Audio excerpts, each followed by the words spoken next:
bring on our guest, Paul Tainter. He is the director of The Nights Before Christmas. Very excited to have you on, my friend. How are you tonight? I'm good, thank you. How are you doing? Pretty good. Are you ready for Christmas? I'm as ready as any guy ever is, which means I haven't done any shopping yet, and I will leave it until the very last minute and then run out to a gas station and buy all my relatives some windscreen wiper blades and some antifreeze. Sorry, Mum. She's watching now. Hey, Paul's going to be on the show. I was like, yeah. No, you just gave away what you're going to get her. No, you know what's funny? I was thinking about it. It's like I actually bought my wife presents already. I was so excited. It's only because she sent it. Like, hey, I want this for Christmas. Like, all right, thank you. So Yeah, yeah. I'm ahead of the game here, man. But then I'm thinking like I'm going to literally wait till the last week to go out and Christmas shop. I felt so ahead of the game because, of course, we spent like nearly a year, either in our houses or lockdown and so forth. I've been thinking ahead, thinking I'm really going to do well for Christmas this year, and I'm very pleased to say I squandered every moment I had, and I'm in the same pickle I'm in every December. So yay me. Well, listen, we're bringing you on because we loved the movie The Nights Before Christmas. Now, I understand this is a follow up, but I'm going to be honest. I didn't watch the previous film, but I saw it.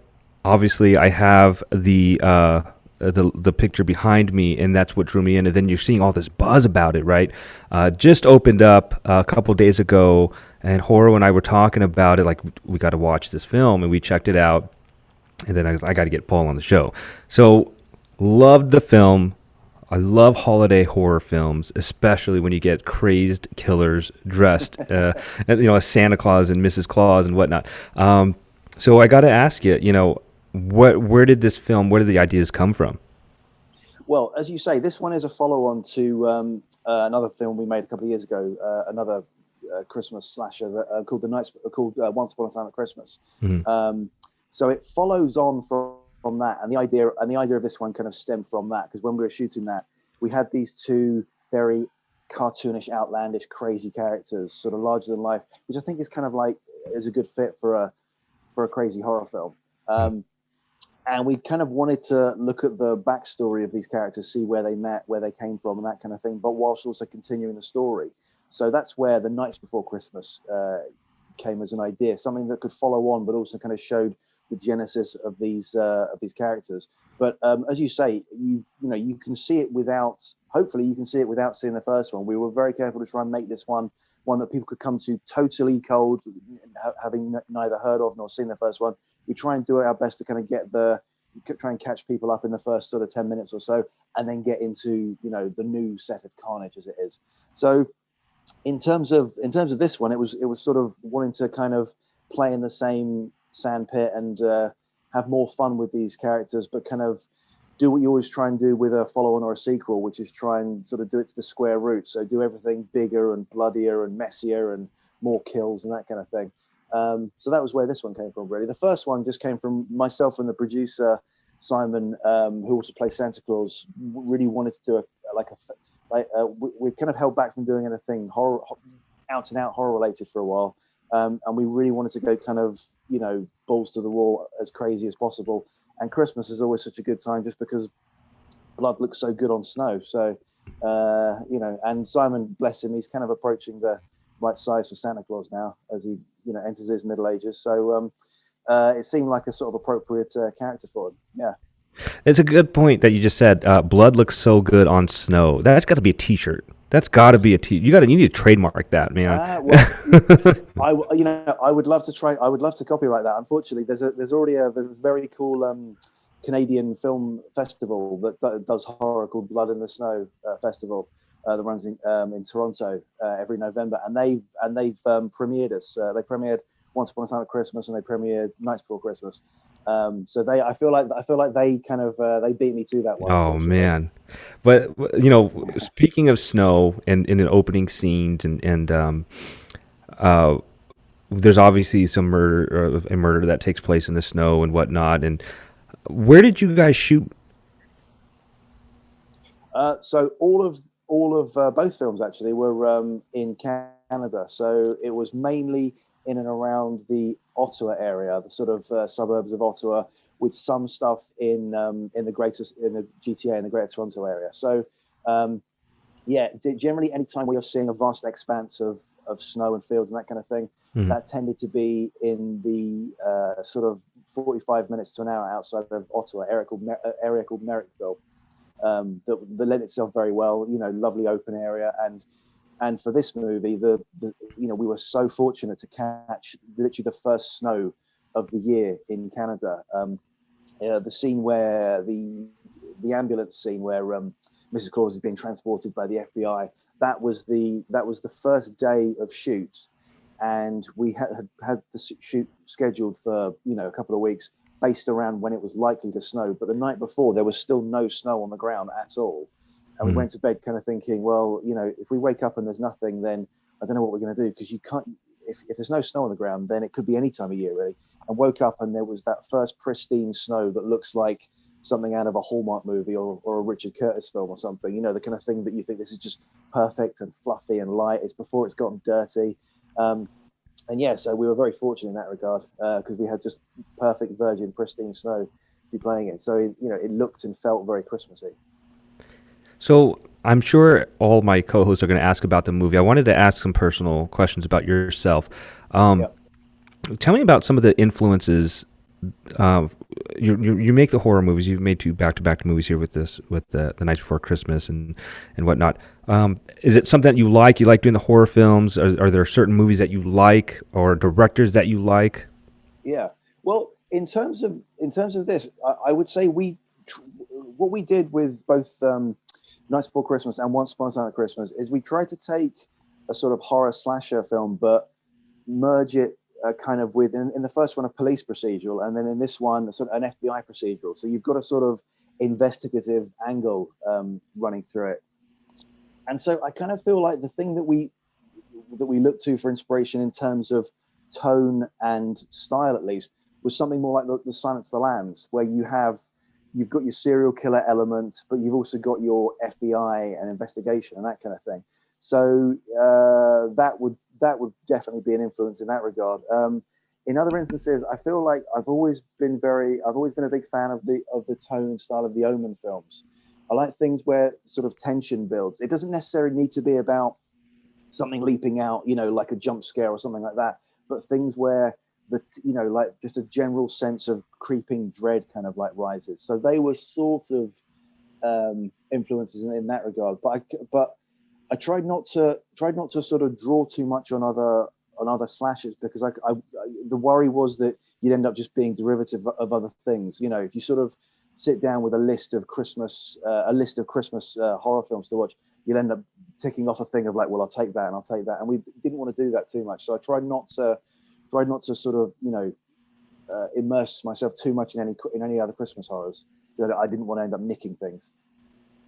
Well, it's cool because you go back and I just off the top of my head, you think of like what's a Christmas horror? You can watch Krampus. That's one Yeah, of. yeah, But I think you're giving the horror audience a new movie to go back to for Christmas, and it's something that horror and I were talking about. Like we should think about doing holiday horror films, and this one just popped right out. I'm like, wow, and yeah. I absolutely love the film. I praise you on it. I'm going to pass you on. I'm going to pick on Casey for a second because she hasn't been on our show for a few months, and now she's coming back, and so she gets to go first. And go ahead, Casey. Paul, I'll wrap back around and back clean up again. Hey, how are you doing? Hey, good, thanks. How you doing? It's nice to meet you. Nice to meet you Uh, too.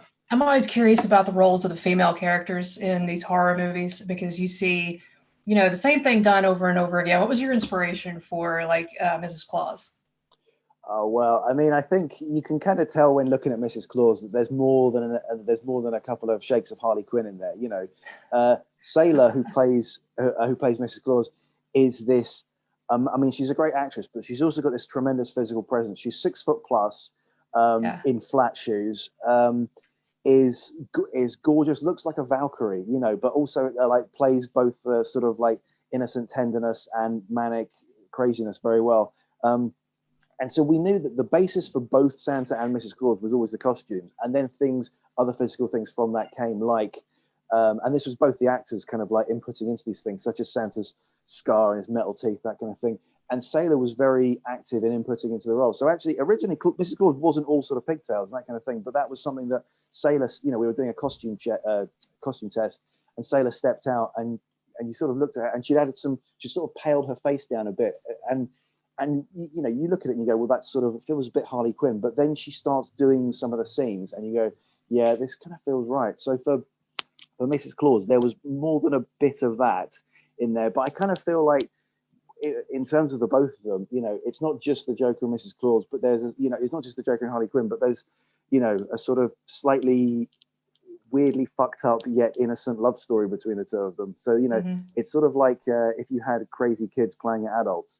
But yeah, in terms of Mrs. Claus, that would be the main basis for it. Then you've got your other female characters, you know, like, so in this one, you've got Kate Schroeder, who plays the FBI agent. You know, there's sort of a hint of Clarice Starling in there, you know, just because in that instance, that's who the famous, you know, FBI agent who comes before is, really. But really, when it comes to the female roles in the film, most people are focusing straight on Mrs. Claus, I think. Right. Well, that was pretty cool. She added a nice little psycho element to it. I liked it a lot. Yeah, and a lot of and a lot of that is just from Sailor. She's great.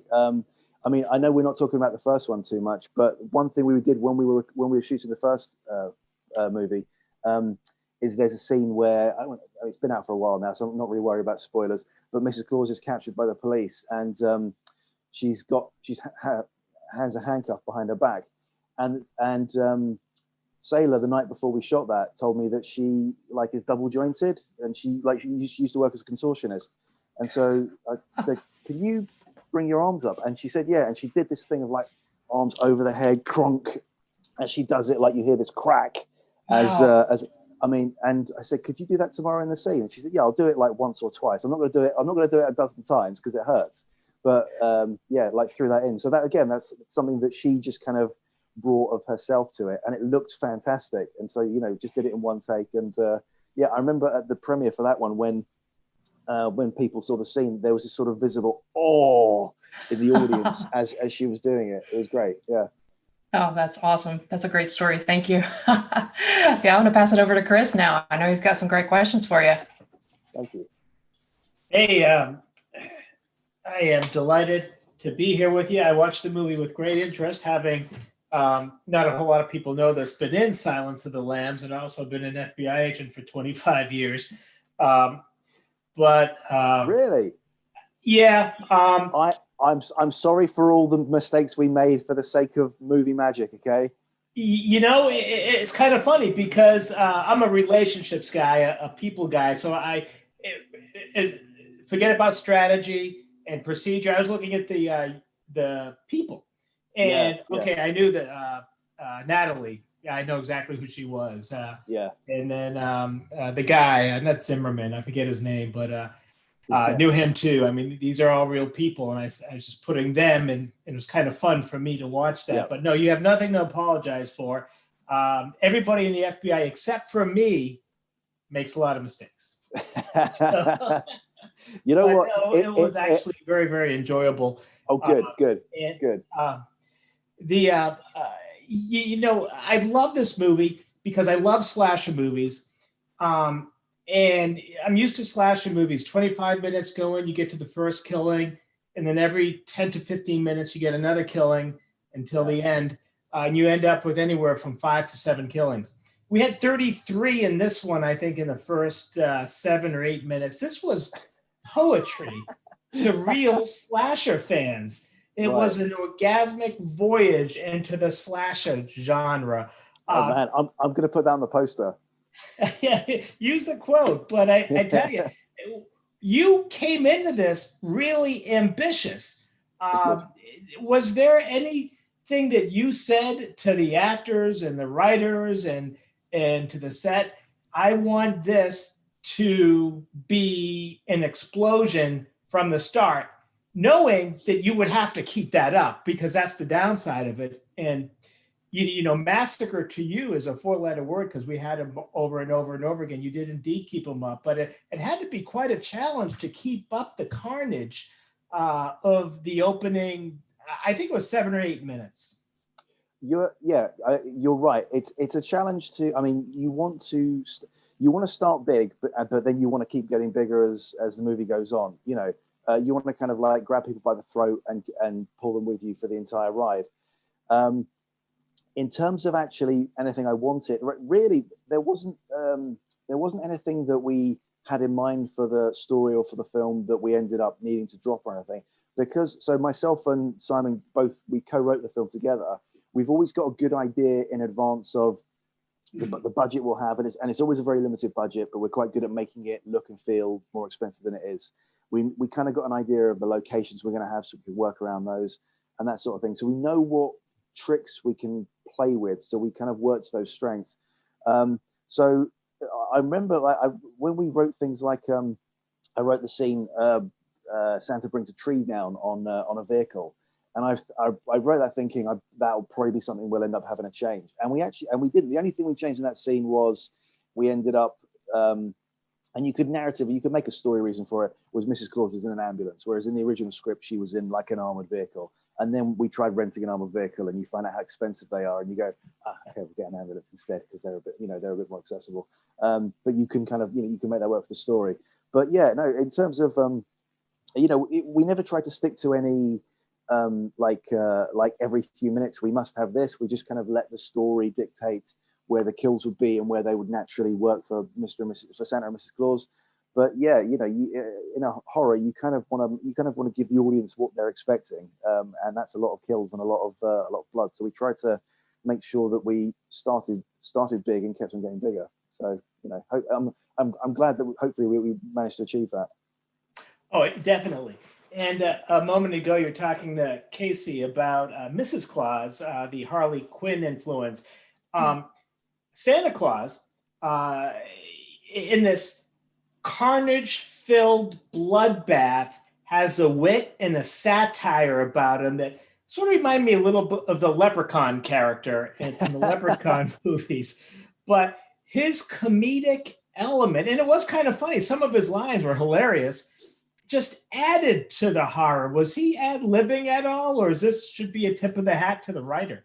I think so. It's a bit little of column A and a little of column B. So Simon, co-wrote the script with me, so we played to his strengths. And Simon is a naturally very funny guy anyway, so we play to that in the script, and we try and put as many kind of nods and one-liners in there as possible. But also Simon's very good at ad-libbing and bringing stuff up, doing stuff on set in the heat of the moment that you're not expecting. He can he can be totally menacing and frightening with someone that he's got them by the throat, and then all of a sudden he says something that's kind of quite dark and funny, and you think, oh, that's really good. I think we'll have to leave that in.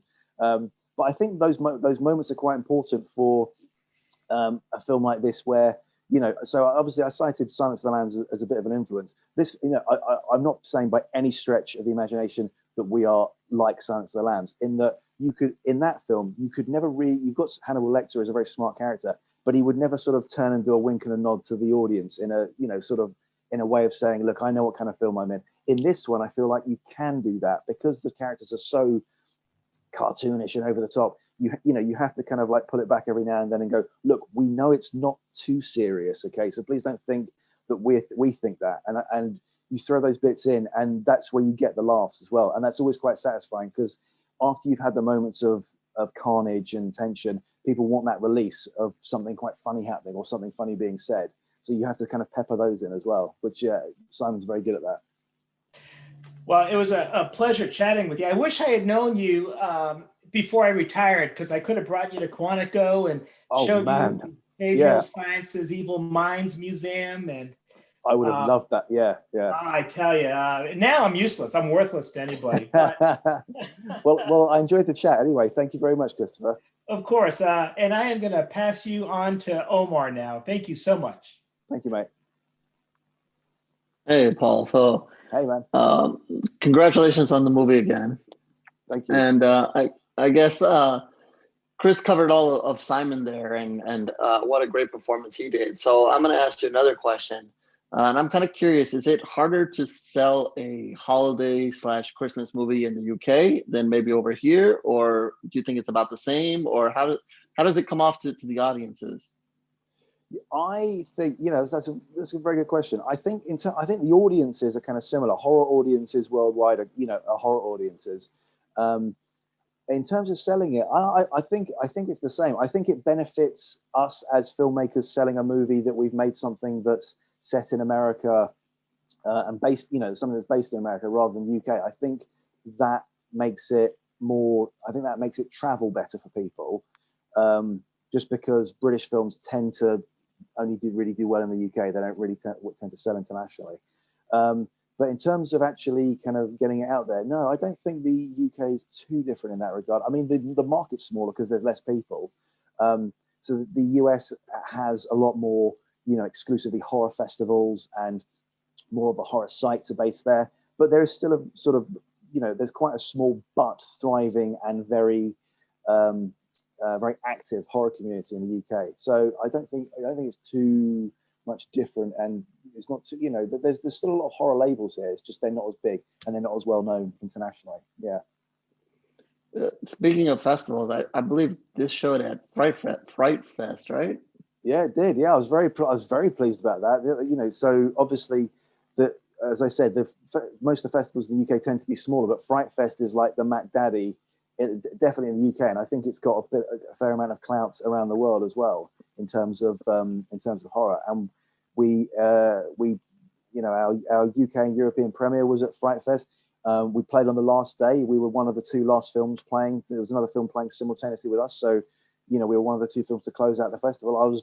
That was kind of like a bucket list thing of there's festivals that you would like to get into, but 9 times out of 10 you're not making a happy holiday kooky film that's going to get into Sundance. But if you're making a horror movie, Fright Fest is like the thing that is like a seal of approval. So yeah, to get into that, I was made up. Absolutely. It is definitely one of the biggest and best for horror out there. So congratulations on that as well. And I know that it's a tough year, that a lot of festivals didn't happen or some went virtual. So some people didn't even get to have their films get out there as much as they hoped. So definitely congratulations. And it's good that you were able to squeeze in that opportunity while it was there. Yeah, I was very pleased. Fright Fest was entirely digital this year. The first time it's been completely digital, but they do a fantastic job. They put a lot of care into it, and the community who watch the movies and buy the tickets are very they care a lot about what they're watching, and they're very vocal about it. So yeah, I was very proud to be in there. Yes, they definitely have a dedicated audience. Something I'm curious about in the movie, you kind of talked about how the story kind of went where it needed to go. The story eventually ends up in a boardroom with all kinds of craziness happens there. To me, sitting here in America, that plays well, or at least from my point of view and maybe some others. Were you trying to make a statement with that scene, or did it just kind of really be like the story just kind of ended up there? So we did. I mean, we did want to make a bit of a statement with that scene and with that storyline about about the treatment of people in institutionalized care, and how actually there's often a lot of there tends to be, not always, 99% of the time the places that look after them are doing a good job, but there can be a sort of a bad 1% that actually doesn't look after them, and where abuse happens, and where the people get their back turned on them. And increasingly you see I'm going to get quite political now. Increasingly you see in institutions of incarceration and in institutions for people who have mental health problems, that the danger is that when they run for profit, that the problem is that the people who are being looked after aren't being looked after properly, because where's the profit in looking after them? You need to do as little as possible in order to save as much money as possible. So we didn't set out to make a point about that. But when the story led us to there, we said we can use these scenes to talk about it.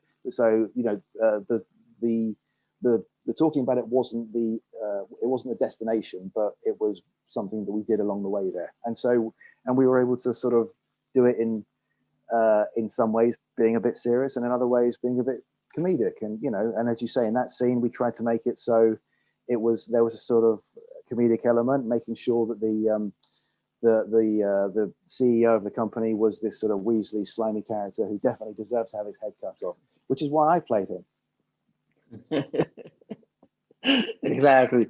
I'm glad you got an opportunity to say all that, and you never know. A lot of times when I talk to directors and filmmakers, sometimes I mention, hey, was there a message here? And they're like, no, I would just kind of happen, and they don't really care. And then sometimes they do. So you never know. Sometimes you find a message in it, but maybe it was never intended. So it's good to know that you at least found something in where the story ended up going. Yeah. I kind of want to flip gears here, and my last question, I wanted to kind of give you a chance, if you want to talk about it. If you don't have to. Is Age of the Living Dead is another project that you're involved with, and I really want to see it. I haven't seen it yet, but I know that I've put a few press releases out on Promote Horror for it. Anything you want to say about that, and what the plan is for that, or introduce our audience to that? Yeah, thank you. So Age of the Living Dead is a TV series that we make. It's from the same people behind the Nights Before Christmas and Once Upon a Time at Christmas movies, which is Dystopian Films, which I run with Simon and our producer, Ken Brezers. The first season is currently on Amazon Prime, 6 episodes. It's set in a sort of near future, a sort of slightly dystopian America, where vampires have tried to take over the world, and they've kind of been held back slightly, and so vampires have ended up living on the east coast of the US. Humans are on the west coast, and then the rest of the world has basically hemmed in the United States with a massive border wall around it, so no one can get out. That's kept the vampire threat contained in the United States. And as I said, the first season's on Amazon Prime, and it's all about the humans and the vampires trying to coexist in this new world that they live in, and no side trusts the other, and each side kind of is plotting to destroy the other. And we just finished post-production on season 2, so that should be coming out early next year. So if you like vampires, it's sort of kind of a similar. It's kind of got elements of The Walking Dead, but to be honest, like we're just huge Buffy the Vampire Slayer fans, so there was a bit of that kind of leaking into it. And also, if you like the film what's it called? Daywalkers? No, not Daywalkers. Daybreakers. Daybreakers. If you like that, we've kind of got a similar conceit to that, like vampires and humans living in the same reality. It's kind of if you like that, then hopefully you'll like this. And season 2 is coming to Amazon Prime and other places early next year. But if you haven't seen the first season, go and watch it on Amazon Prime. Awesome. That's good to know, because when I watched Daybreakers, one of the things I said about it was a good movie, but it would have been better on TV. It just the way everything played out with it, I said, this really belonged on TV, and you could have made a series with it. So I need to catch up with my Amazon. I've fallen behind a little bit on that, but that's definitely one that I'm going to catch up with, especially with the season 2 headed this way. Awesome. Well, if you get a chance, hope you enjoy it. Let me know what you think. Thank you. I certainly will. And with that, I'm going to throw it back to Muse and let her finish this off. Hey, Paul. So we talked a lot about the characters and how amazing they were. So I wanted to ask you, was it originally kind of like meant to be where you were in the movie and Simon, or was that just something that worked out where you just realized you were both perfect for those parts? Oh, thank you very much. No, I was never going to be I've never had any aspirations to be an actor. And if I could avoid being on camera for the rest of my life, I would. But we're always doing stuff, we're always very low budget. And we end up, when we're shooting things, we end up being in a situation where there's a line in a scene or something, and either you haven't got an actor for it, just because, I don't know, just because it was overlooked, or because it was one line, you think, oh, we'll give that to an extra or something. And then you realize you've given all the extras lines and you can't do it. So 9 times out of 10, I end up having to do like a line or something like that. And in this instance, just before we were shooting it, Simon just said, look, this character is, Weasley and slimy and unlikable, and is reveling in the power that he has over people, where he just makes their lives miserable. Paul, I think that should be you. And, when someone puts an argument to you like that, you can't argue with it. I wasn't sort of like, I wasn't trying to put myself in it, but at the same time, it's kind of like a fun thing to do sometimes, just kind of like throw yourself into that kind of thing. So no, I didn't intend to do that, but it was just sort of happened through circumstance. But you're right about Simon. He's absolutely perfect in this role. I think we might have, found his defining role with Santa Claus. Definitely. You guys were both great. You played your characters to the hilt, and I loved them both. Actually, the whole cast was great. I loved everybody in this film. So I always ask about the most challenging scene that you film in the movie. I'm going to ask kind of like the flip side of that question this time, and ask you, what was your favorite scene to film? Like maybe the scene that was the most fun to film during the nights before Christmas.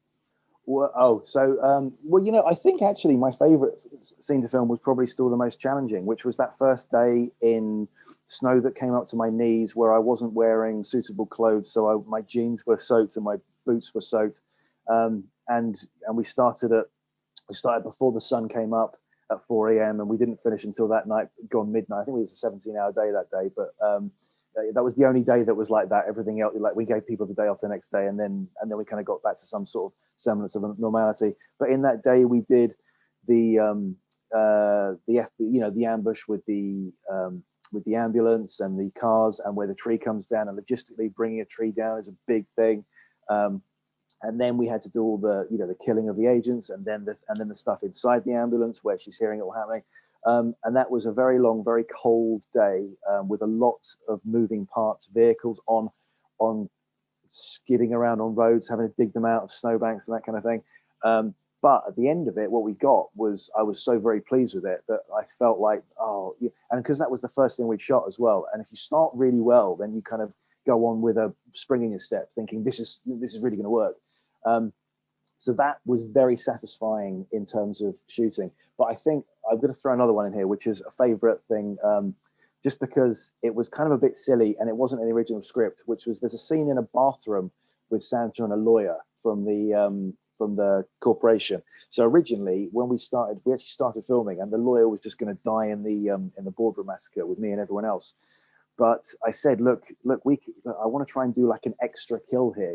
It's a shame. We've already got half a dozen people in this room, so the difference between 6 and 7 people dying is negligible. But if we can take someone out and have something happen to them elsewhere, let's make it happen to the lawyer. Let's have something horrible happen to him, and also it'll help us later on with the edit as well. So I had, with no reason behind it in the script already, I just had this idea of Santa and another guy at a urinal in a men's bathroom, and the image of originally in my head it was garden shears, and then the production, when we wrote the scene, the production designer gave me a pair of pruning shears, which I thought worked even better. But we wrote that scene in about 2 days before we shot it, and the scene was exactly, I don't really storyboard stuff, but I had every shot in that scene in my head. I knew exactly what the scene needed in order to make it work, and so we went in and did it, and it's exactly as I imagined it. So, and I was very pleased with that. And that was another one that if you're watching it with an audience, that gets an audible reaction, especially from men. That scene, you can hear the moment everyone's sort of leaning forward and crossing their legs, and going, yes. Oh. I was like, oh, that's exactly the sound I made. You mimicked it first. It was perfect. I was like, what? I was hoping we would talk about, I wasn't going to bring it up because I didn't know if that was like a big spoiler. It's kind of a really memorable scene. And so I was going to ask about that. So I'm glad that you brought that up. That's awesome. But yeah, that scene I was like, what? And then he goes into the boardroom, and I'm not even going to say what happens. Everybody's going to have to go see it. That was even better. That just capped it off perfectly. And I was just like, I love when Simon goes, please tell me you work for this company, and he's deciding what's going to happen to him, Yeah. So you touched on it briefly. Were there any scenes that you had to leave out of the film that you wished you could have kept in? Maybe that might be in the director's cut down the road. There was we cut out about 20 minutes of stuff. Actually, it was really like it was amazing how long the first cut was. So there was more stuff in the for the purposes of their characters at this point in time, with Nick and Michelle back in the institute that they met. We had more scenes there, but actually we felt that ultimately the stuff that they weren't needed, and they kind of slowed the story down. So we took some of those out, and there was because it's a horror film, you kind of feel like you have to do certain things for the horror convention, and there was a shower scene that I took. To be honest, we shot it, and once we came to the cut, I just thought it's a bit gratuitous. It's not needed, so let's take it out. And the actress, when I told the actress, I said, we've just taken it out. It wasn't needed. She said, oh, I kind of appreciate that. Thank you. You know, I feel like, you know, we've already got a girl in a thong having a dance, you know, so I feel like you've kind of already ticked that box in terms of a bit of flesh for the teenage boys. You know, and the older I get, the more I think about these things and about whether, is that needed really? You know, so we took that out as well. But then in terms of other stuff, it wasn't so much long scenes. It was just nips and tucks here of, you know, just trimming down scenes just to make them a bit shorter. Yeah. Oh, well, I'll tell you what, the film turned out great. And I need to go back and see the first movie. I don't want to get the title wrong, but I saw that and I was a little bit bummed because I ran out of time and because I like to watch the movie right before we're going to do the show. And I definitely was loving it. And then, you know, there was and I was looking up information about it and I saw there was this a previous movie. So I definitely want to go back and see that. So they're both great films. I could ask a million more questions, but I'm going to turn you back over to Ken. And it's been such a pleasure talking with you, Paul. Thank you very much. Likewise. Thank you. So, Paul, you're not off the hook yet. Yeah. On our show, we like to do the Deathly 13. And what that is we like to put you through a little trivia gauntlet here. And Muse is the only one that knows the questions and the answers. All of us, we have no idea what they are. So, including you. So you get a couple lifelines. You can use each of us at any time you don't know the questions. So you can ask at any time you can ask one of us at one time, or you can ask for multiple choice to Muse, or you can postpone the question if you might know it, but you want to think about it for a few seconds, or Google it without us seeing it. I was going to say, you can't tell what I'm looking at when I do this, right?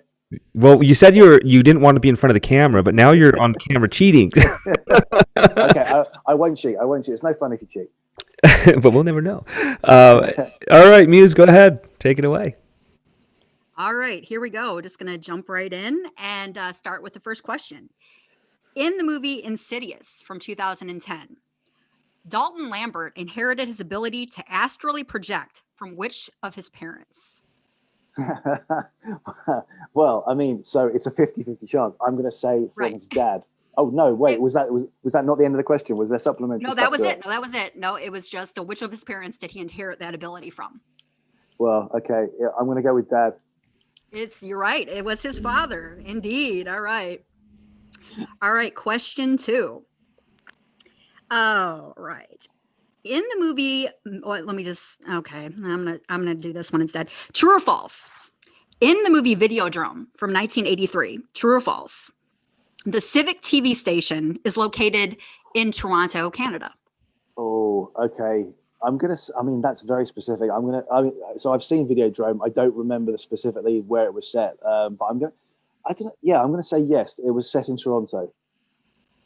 That is correct. It was Toronto. Yes. I actually, I have not seen Videodrome in forever, and I actually had forgotten that. So yes, that is correct. It was Toronto.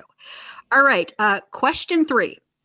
In the movie Maniac from 1980, what actor that played one of the victims was also the special effects artist on the movie Dawn of the Dead from 1978? Oh, Tom Savini.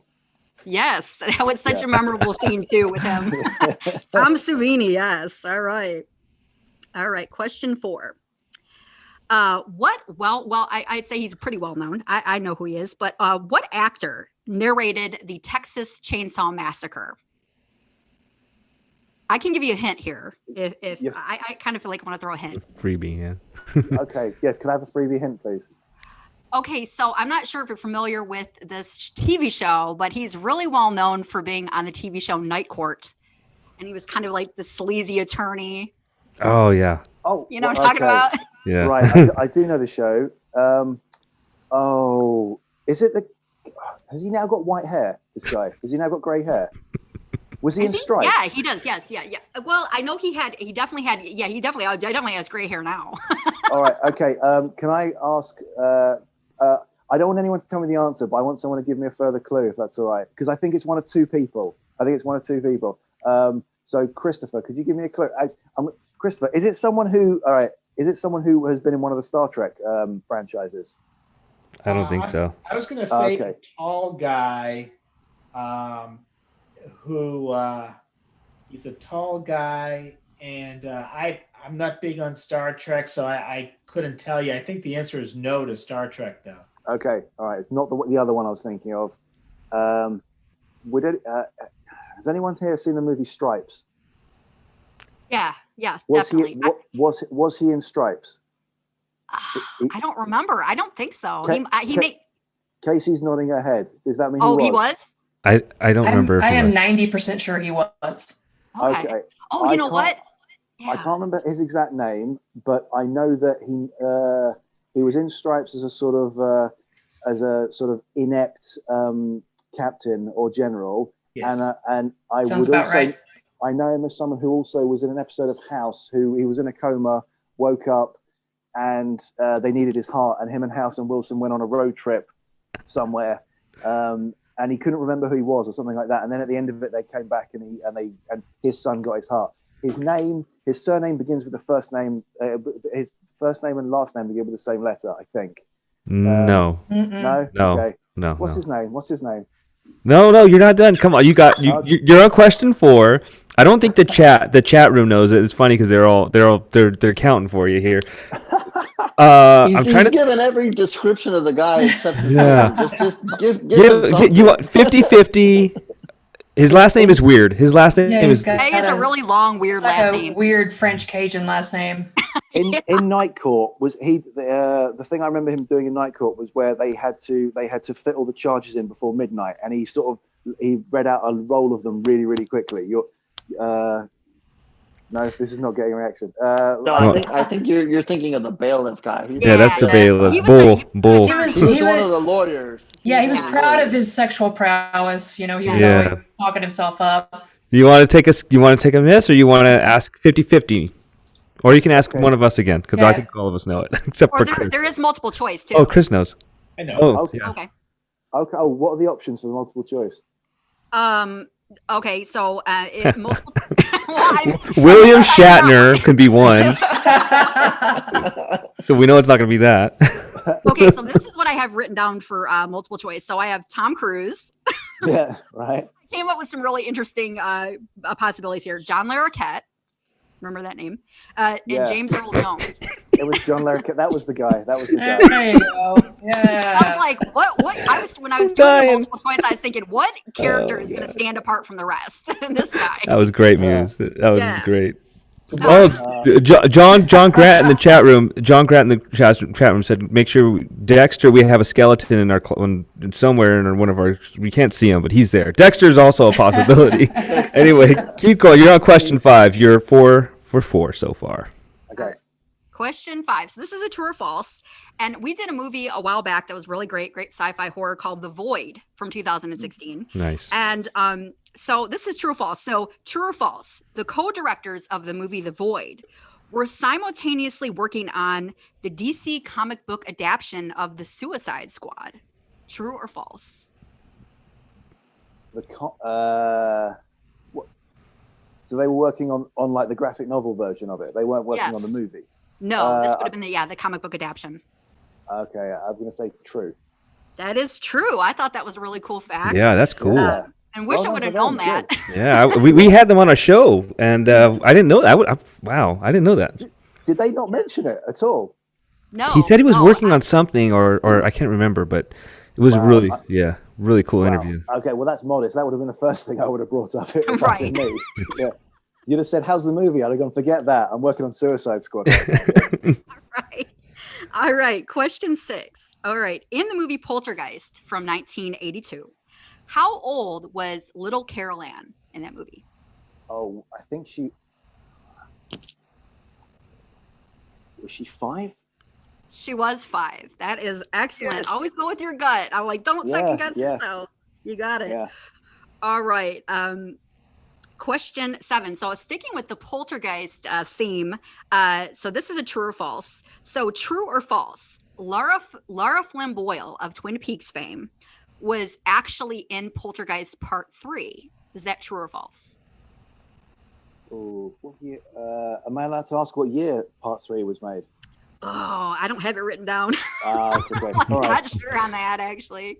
It might be. I think Okay. it was 1989. It's All like right. later 80s, I'd say. I'm going to say, 88. I mean, 88. 88. Okay.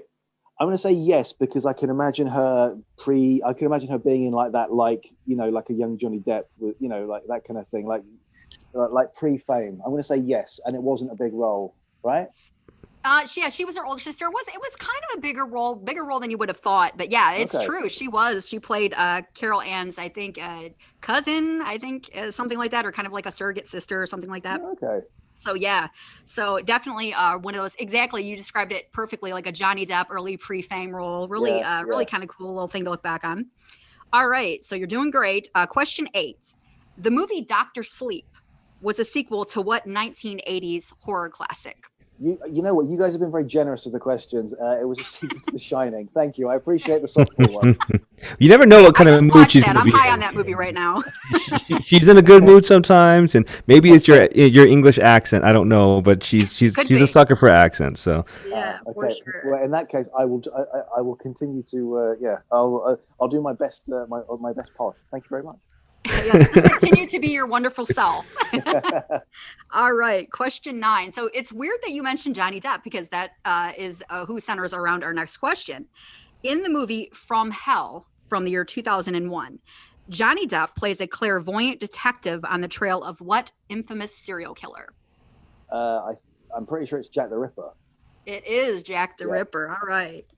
So I love the way that works out. We were just talking about Johnny Depp, and then here he is.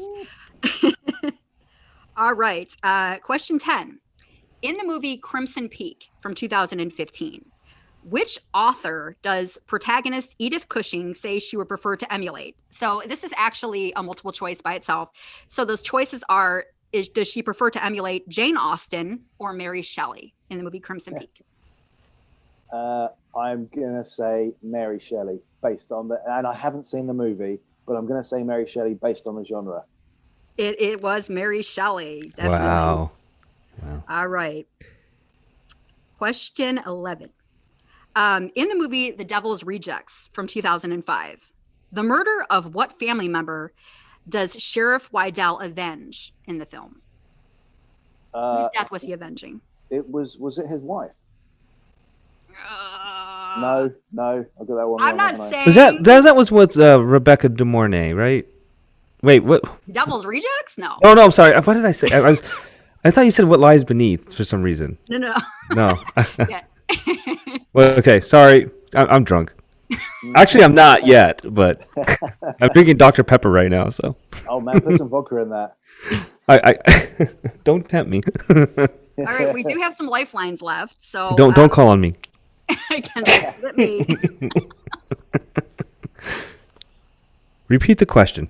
Okay. Are people saying I should call on Omar for this one? Okay. Is that what you go? Yeah. Yeah, I'm use you as a lifeline gonna. for this one. Sure. I'm gonna go with his brother. Yes. Okay. All right. His brother. That is Thank correct. you, buddy. No Omar to the problem. rescue. I know one answer. All right. All right. You're doing great. Moving on to question 12. In the film The Haunting, what is the name of the haunted house? And I'm going to give you a hint. They based a Netflix series off of it as well. And this name of this particular house is referenced very heavily in the first season of this particular Netflix series, but it originated with the movie. In that case, I will say Blind Manor. The first season. That's the second season.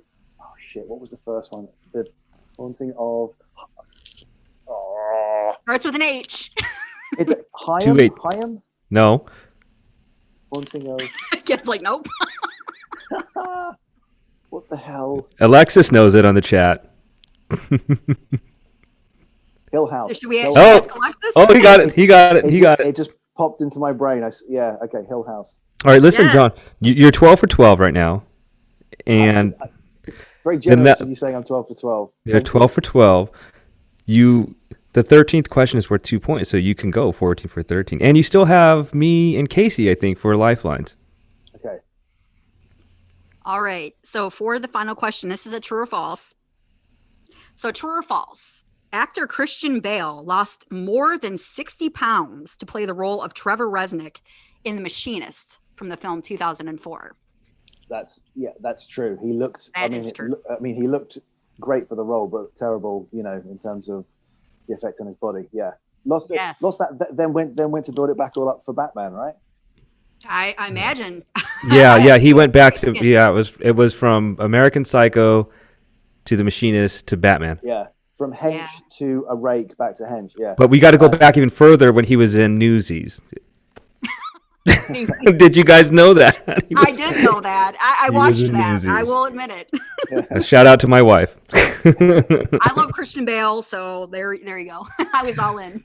Paul, listen, 14 for 13, man. Only a few people have done that, so well done. Listen, we love the movie. We want to give you an opportunity to talk about what you're working on. I know you mentioned a little bit with horror. It definitely sounds interesting. But go ahead and tell us where we can find you on social media and what's in the pipeline for you. So personally, I'm on @PaulTanta on Twitter, but also the company is full of more of the film information. That's @Dystopian Films on Twitter and Instagram and Facebook. In terms of what we're doing at the moment, we've got season 2 of Age of the Living Dead coming up early next year, as that's just finished post. We just before lockdown happened, we wrapped a sort of black comedy set in Vegas. About 2 brothers who steal the corpse of Charlie Chaplin. That's inspired by a true story. That just got a limited theatrical release in the US and should be out on, home entertainment, DVD and VOD early next year. I think February or March next year. So keep an eye out for that. That's called Stealing Chaplin. Age of the Living Dead will also have a comic book coming out next year when the 2nd season comes out as well. So we're just finishing off that as well. So that's what we're up to at the moment. And then apart from that, this week I will be panic buying Christmas presents for people. Well, you're going to wait a week, though. You're going to wait till the 22nd, the 23rd. What I'm going to do is I'm going to spend a week on my laying on my couch going, I really must go and buy something today. And then before I know it, the sun's gone down. And then it's time to, open a bottle of wine. There you go, Paul. Hey, listen, man, thank you so much for joining us on Where the Scary Things Are. You are a delight. If you ever make it stateside, man, hit us up, man. We will buy you as many beers as you'd like. Definitely. Thank you very much. Thank you for having me, guys. It's been a blast. Cheers. Thanks, Paul. Take care. Merry Christmas. Thank you, guys. Take care.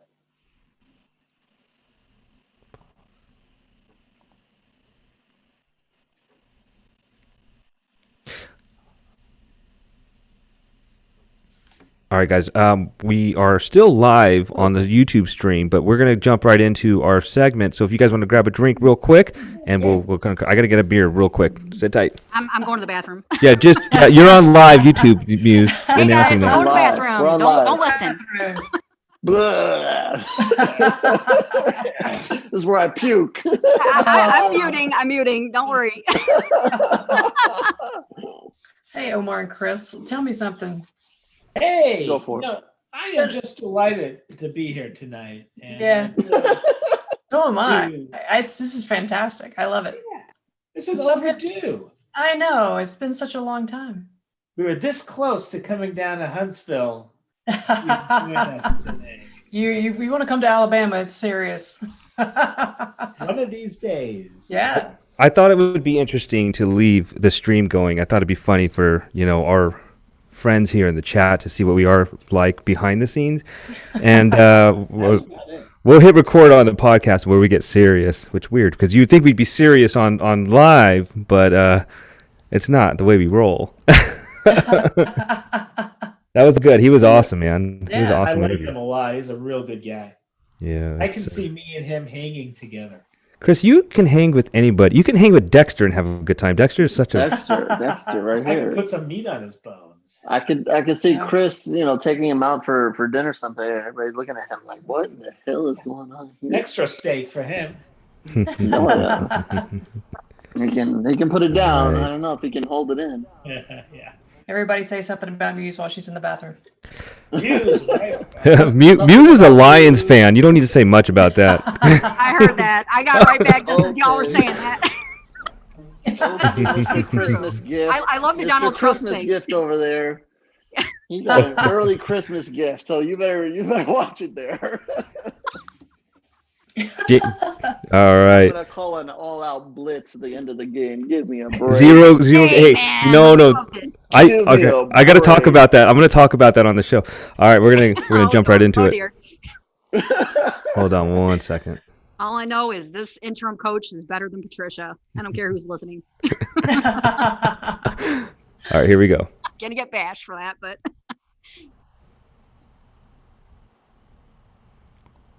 Hold on. Mm-mm.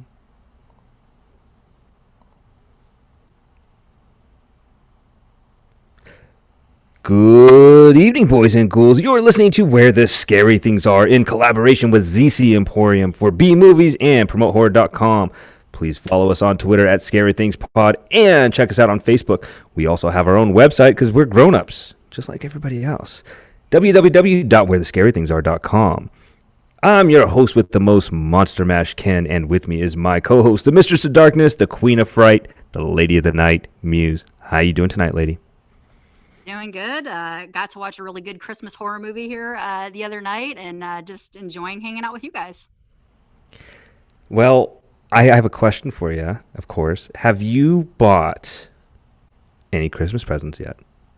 Heck no. We talked to Paul. That's me. I am like last minute. Things are late. I'm like, it's terrible. I'm a huge procrastinator, so of course not. not at all good at that. Yeah, it's I'm like last minute on everything, and we'll see how it goes. If I bought a couple, but just because my wife was, I want this, I want that. But I have a Christmas gift for you tonight, actually for all of us. And that is our dear friend, Killer Casey. She is back and she's ready to rock. We haven't seen her in months, and her beautiful smile graces us and our listeners. Casey, how are you? Hey, oh, it's so good to be back. I missed all you guys so much. We missed you. Yeah. Oh, God. And this movie, this was fantastic. I haven't sat down to watch a good horror movie, and I'm so happy it's a Christmas movie because I love Christmas horror movies. Krampus is my favorite movie, one of my favorite movies ever. So this was a lot of fun. Right on. Yeah, Krampus, I think, was December. Was it December 5th or something like that? Right, like the holiday thing or something. Yeah, I can't remember. Yeah. Anyway, who is not a Krampus and is the opposite of a Krampus is Chris the Creature. How are you doing tonight, my friend? Doing wonderful. The Christmas decorations, a lot of them went up today, earlier today. My wife did most of the work, but I was there for moral support and to put a couple of things on Instagram. But it is really a nice Christmas present to have Casey back. We really, really did miss her, and this is just so neat. Oh, that's so sweet. Thank you, Chris. So Casey, we almost replaced you with our next host, and he's not really doing a good job. He just kind of looks dead. But luckily, Horo is there with him. But Dexter and Horo from PromoteHorror.com. What's going on, guys? Hey, we're here, and we couldn't find anybody better to replace Casey with, so we just got this bag of bones here. And I actually gave him a mission in celebration of Casey coming back to find something that would fit the Creepy Chronicles, and he came up with telling me that the first chainsaw was actually invented for childbirth, which is crazy. Childbirth? For childbirth, Oh yes. my Not God. obviously the chainsaw that we're used to, like Leatherface using, but the first invention of the chainsaw was meant for that. So that definitely, I think, and Casey can judge, might fit That the is so Creepy deeply Chronicles. twisted that I love it. That's fantastic. That's the best thing I've heard in months. Thank you. Well, that's courtesy of Dexter. Oh my That's God. what having an intern does for you, and one that's a skeleton, that is. Oh, Well, we're kicking the show off in rare form tonight. I love it. I got to say what's up to the people in the chat room. John Grant, Alexis Egan, Jamie Bowling. I think I know who that is. Mike. Muse, you're in there causing a ruckus. I'm in there, of course. Well, listen, everybody, thank you so much for listening to our show. We have a really cool guest on tonight. We are interviewing Paul Tanter. He is the director and writer of The Nights Before Christmas. This movie just came out a few days ago. Obviously, we want to kick off the holiday season with some great holiday horror. And this movie is a must-watch. Check it out. It's a lot of fun, lots of gore, good, crazy stuff. So, yeah, I got to tell you guys a cool story before we get into it. Never in my life, you ever play that game? And I'm watching the Raiders play yesterday, or not on Sunday, sorry. And I was so defeated because they were going to lose against the winless Jets, the New York Jets. We call them New Jersey Jets because they play in Jersey. Anyway, they lost. There's 13 seconds left, and Derek Carr throws a Hail Mary and they catch it and they win the game. So I get up. I'm already defeated. I'm laying I'm on the couch, sad, thinking how I'm going to handle work this week. And then this happens. I get up and I run. I'm screaming, and I literally fainted. Like, I fainted. I've never had this happen before. I blacked out. I fell on the ground, and I couldn't move. And then I woke up. I was like, it was so weird. So my wife thought I was just being over dramatic, I might have been a little bit, but no, I fainted. It was so crazy, and it was scary for a second because I had no control over my body, and it was like I was conscious of it. Pure euphoria, all adrenaline based. I loved it. So yeah, I just had to throw that quick story. I don't know if you guys have ever fainted before, but it was nuts. I don't recommend trying it. Anyway, let's get right into the beer of the week, because this bad boy looks so good. I'm so excited to try it, and we'll also get into the horror movie flashback. So I'm gonna pop this bad boy open as I spill beer all over my computer. This is Flying Fish Brewery. This is called Winter Crew. This is Belgian style ale brewed with spice. So let's see. Cheers to you guys. Merry Christmas. Ooh, yeah, that's a good beer. That's a beer that you can just keep. It's got a nice sweet finish to it. You can keep drinking that. So Flying Fish Brewing, that's Winter Crew. And I want to get into the horror movie flashback. Some good movies that had came out, and we also had a birthday I want to talk about. Candyman himself. He celebrates his birthday December 4th, 1954. That's Tony Todd. That was a few days ago, so I know he's very popular amongst the horror community. Very cool guy. I cannot wait for one day get him on the show. I also got to just go back a little bit further to December 2nd. Rick Baker, one of the best special effects artists. John Landis, you know him from American Horror Story, or American Werewolf in London. He and Michael Jackson, they come together to make the when they made videos on MTV way back when, we all know this, but Thriller was amazing. Go back and watch Thriller. Go back and watch the making of Thriller. Not only just a great song, but just a great video. It's awesome. I tried to show it to my daughter, and she freaked out. And I was like, oh, God. Also, December 7th, 1990, Edward Scissorhands. Kind of not really horror-ish, but, we got to give our homage to Tim Burton. Village of the Dam, released December 7th, 1960. House of Dracula, also released on December 7th in 1945. So some really great movies out there. Happy birthday to Tony Todd. And that is the horror movie flashback and the Fear of the Beer of the Week with Winter Crew Flying Fish Brewing Company. 7% alcohol, so I may be a little fuzzy later. Cheers to you guys. I'm going to throw it on over to Muse and the Sinister Six. All right, so we're definitely in the holiday horror spirit here on Where the Scary Things Are. So I did kind of like a Christmas must-see movie list last year with a lot of old favorites and ones we're really familiar with. But I decided to do another Sinister Six this year. I kind of like subtitled it Chaos on Christmas because there's just all kinds of things happening here. Not just killer Santas and all kinds of things like that, but all kinds of stuff. And there's like maybe 1, 2 that you may have heard of, but a lot of these I have not seen, and you may have not have seen either. It may have got under your radar or gone under your radar. I'm going to swing around and get everybody else's favorite holiday horror movies, after I go down my list. I have a feeling I know what Casey's going to pick, but which I love as well. But I'm going to start off with a classic. And the first movie is obviously, we just live tweeted this last Friday, Gremlins. And this is one I try to watch every year. Gremlins is synonymous with Christmas, kind of like Die Hard as another one that I always think of when I think it is kind of like non-traditional maybe for some folks, but those are two that I always watch.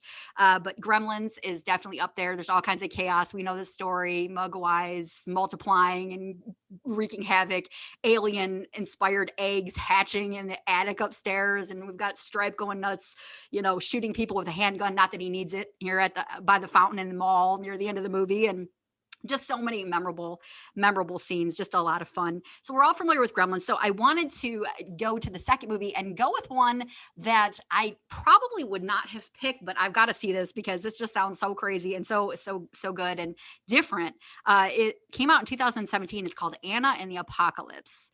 So this is one that would have turned me off initially because I think it's kind of a musical too. I've never seen it, so don't boo me if you're out there.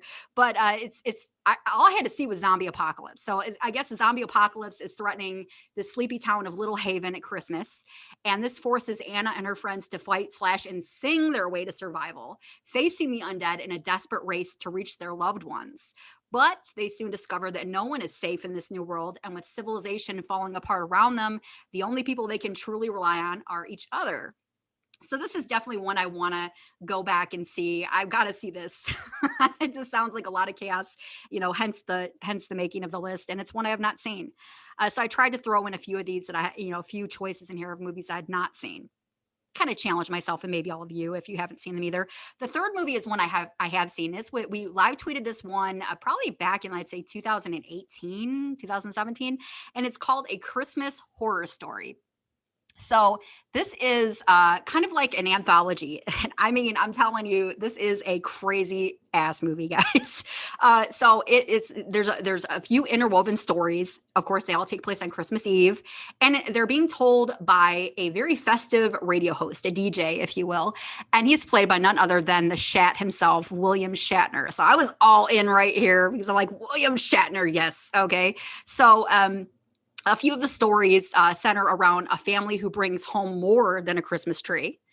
Then there's another story that centers around a student documentary that becomes a living nightmare. And obviously some terrorizing Christmas spirits. And the last story is probably my favorite, where Santa is slaying evil. And what I mean by that is, like, when you see the cover for this movie, you see Santa and Krampus facing off. And I just kind of thought this was cover art to kind of like draw you in. No, it is a Mortal Kombat style fight to the death between Santa and Krampus. And it gets crazy. It's by far my favorite of the bunch. And it's a lot of fun. And I love anthologies. And so this is perfect for around this time of year. And who wouldn't want to see Santa facing off against Krampus? That was just a lot of fun. And it gets pretty brutal. So definitely check that one out. I do believe that is streaming free right now, but I'm not sure where. The fourth movie is kind of a little bit, this centers on Christmas Eve, but it has nothing to do with Santa or elves. This is called P2, and it came out in 2007. Now, I'm not sure how many people out there are familiar with Rachel Nichols, but I love her. She's been in a lot of TV and movies. Ooh, she's hot. She's a hot tamale. She is gorgeous. And she plays the main character of Angela here. She's working late on Christmas Eve. But when she finally decides to leave, she goes down to the parking garage to get her car, but it won't start. Typical horror movie thing going on there. The car won't start. There's a character named Thomas in this movie, and he's the garage's security guard, and he offers to help do the gentlemanly thing. But Thomas is not right, and you're going to find out pretty quickly that he's pretty insane. And I guess he's been watching Angela. He's a little obsessed with her, and he invites her to dinner, but she refuses.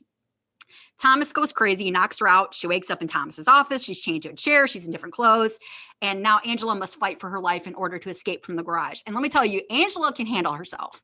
And it just turns into kind of like a cat and mouse game, but is absolutely a great thriller horror that takes place on Christmas Eve. So I would definitely recommend that one as well. I think it's streaming on Pluto TV for free right now. So that's definitely one of those thrillers that I would definitely recommend this time of year. The fifth movie is, I have a feeling I'm going to steal one of Omar's answers here. And it's Rare Exports from 2010. And this is I think it's a Finnish film, I do believe, and it's streaming on Tubi for free. so we can all watch it. But it centers on a young boy named I'm gonna try not to butcher this. I want to say Patari and his friend Yuso, and they think a secret mountain drilling project near their home in northern Finland has uncovered the tomb of Santa Claus. However, this is a monstrous evil Santa, much unlike, the cheery Saint Nick of folklore and legend. So when Patari's father captures a feral old man in his wolf trap, the man may hold the key to why reindeer are being slaughtered and children are disappearing. So this is one I definitely am going to check out probably tonight or tomorrow. This looks great. I saw kind of like a little mini trailer for this one, and it's definitely one that I would recommend everybody else checking out as well. And the last movie is another one I aim to see. It's called Sint from 2010. And this one, I do believe, is also a foreign film. And it was 2010, and it centers on the legendary Saint Nicholas, who comes to life under a full moon.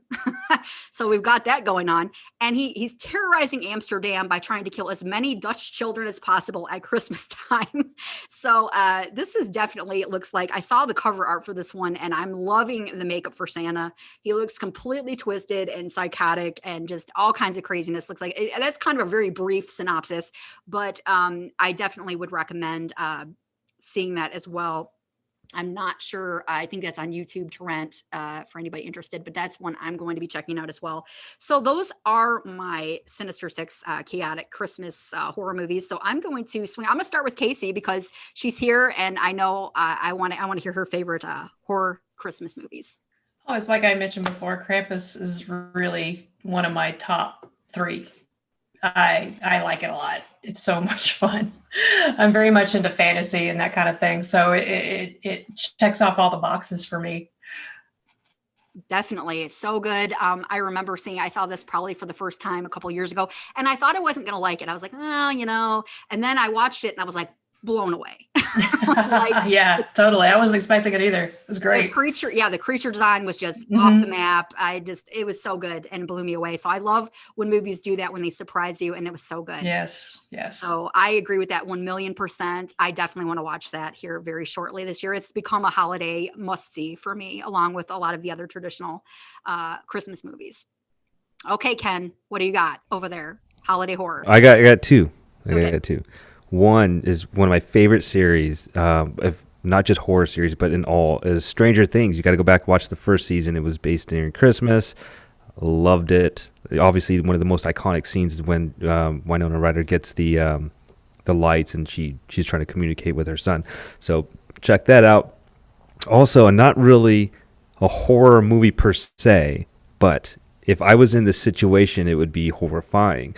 Imagine if you're at a Christmas party and terrorists come take over the building, and only person that could save you is Bruce Willis. So Die Hard is a holiday movie. It's a horror situation. Fight me. Horo, you're next. You're next, Horo. That was awesome. That was awesome. No, I'll let you take Die Hard. That's fine. Since you took Die Hard, can I go with Jaws Part 4? I mean, it does. I don't think anybody saw that. I don't know. It does start on Christmas. I know it doesn't end up, but it does. No, okay, never mind. It does. You're right. I love that. It does start movie. on Christmas. Exactly. Yeah. Yes. They're in a tropical location, so it messes. Yeah, then they end up far away from Christmas, but it does start on Christmas. No, but that's not my answer. No. I love Gremlins. We all know that. I'm wearing the Gremlins shirt tonight. Just to answer your Anna and the Apocalypse, I did like that movie. I'm very anti-musicals, but that was a really fun movie. I could care less about the musical aspect of the movie, but there was a lot of other fun things going on. So I'll give the approval on that one. You mentioned a couple of others that I liked. One or two that I'm about to mention in my segment, but so I'm going to leave that out now. I mentioned Better Watch Out last week. Another Wolf Cop, the sequel. If you haven't seen Wolf Cop at all, you need to get on that as well. But another Wolf Cop. The second one happens during Christmas time, and a French movie called Inside. We opening up talking about childbirth and everything. That takes place in Christmas. So that's definitely holiday cheer right there if you haven't seen that one. Maybe not my favorites, but definitely some good ones. And I guess Chris will finish it up. Hey, yeah, I got a couple we don't really view as horror movies, but they kind of are. First of all, I am taking the family to see A Christmas Carol on Saturday, a stage presentation of it. And if you think of A Christmas Carol, it's a ghost story, ghosts. Yep. My favorite one is the old one with Alistair Sim. But my daughter is the assistant stage manager of the one we are going to see this weekend. So a little shout out there. And Christmas Carol, Elliot Gould and Christopher Plummer. Does anybody know about the movie I'm about to talk about? It culminates at Christmas time. It's about a bank robbery. Christopher Plummer robs a bank, and the teller fools him. Teller's played by Elliot Gould, and the teller ends up with the take, $3,000. Well, the bank is run by a crook, an embezzler. And so he puts all the embezzled money as the bank robber took it. So when Christopher Plummer is watching the news at night, he sees that like $300,000 has been taken, and he starts tracking down Elliot Gould because he thinks Elliot Gould stole $300,000 from him. Of course, there was never $300,000, but Christopher Plummer is a real psycho. He ends up chopping off Elliot Gould's girlfriend's head and putting in the fish tank. Total psycho. And it culminates at Christmas time when Christopher Plummer is going to dress up as Santa Claus and try to rob the bank again. So if you ever see Silent Partner, I think it's from 79. Terrific little movie. And of course, Silent Night, Deadly Night is always a good one. So For those sure, are yeah. a few I gotta jump in real quick because I didn't mention one movie because I thought Horror was gonna mention it, and I'm a little disappointed in you, Horror. But I Trapped the Devil. Remember we did this movie yeah. with Josh Lobo, Yep. and that one was scary movie. It wasn't like it was freaky. Or Casey, were you on that one? I think you. Yes, I was. I enjoyed that one. That might have been the last. That might have been the last show you did. So I Trapped the Devil. That I just left it for you, Horo. But whatever, dude. I just got a shout out to the chat real quick. Mike mentions Muppets Christmas Carol is the best one. So yeah, Mike. I like Scrooge with Bill Murray. Oh yes. Elements. They were saying that on Twitter, and that's very yes. true. Yes. Yeah. YES. Yes. Yep. Good segment, Muse. Yeah, great choices, everybody. I agree. A Christmas Carol is probably one of my favorite versions. There's so many versions of that movie Jacob. out there, and I have the original classics with Alistair Sim, so I was like, yeah, it's Chris.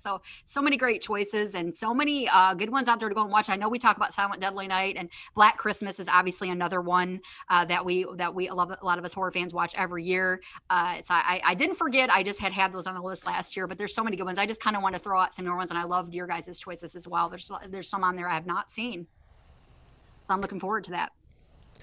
Well, good stuff. Let's get on over to Horror and the Promote Horror Rundown with Dexter. All right. Well, Dexter first reminded me that he didn't get to pick, but it's okay. He goes with A Nightmare Before Christmas. We know your love for Jack the Skeleton, so you just calm down. Second, the previous segment basically ruined everything I'm about to talk about, but we'll talk about it again. That's okay. So while we don't advocate here for remakes, we know that they happen. So there are not a whole lot of horror remakes that are Christmas horror remakes, that is. So tonight, my kind of question is, what Christmas horror movies are out there that we'd like to see a remake of? I know, we are not supposed to want them, but look, they happen. And I'm surprised that more of them have not happened, since some of them are pretty dated right now. So with that, I'm going to lead off here. Gremlins is off limits. No, if anybody says that you're going to remake Gremlins, I'm putting this on mute, and I'm not talking anymore. No one is allowed to remake Gremlins. That's not allowed. It's not going to happen. They're going to do a part 3, and we'll judge that for what it is. but we're not allowing a Gremlins remake because that's just not allowed. That's the one rule that we're gonna have here. So following what Chris kind of just said, I was gonna go with Silent Night, Deadly Night. Just basically because it's 1972, so it's been a long time.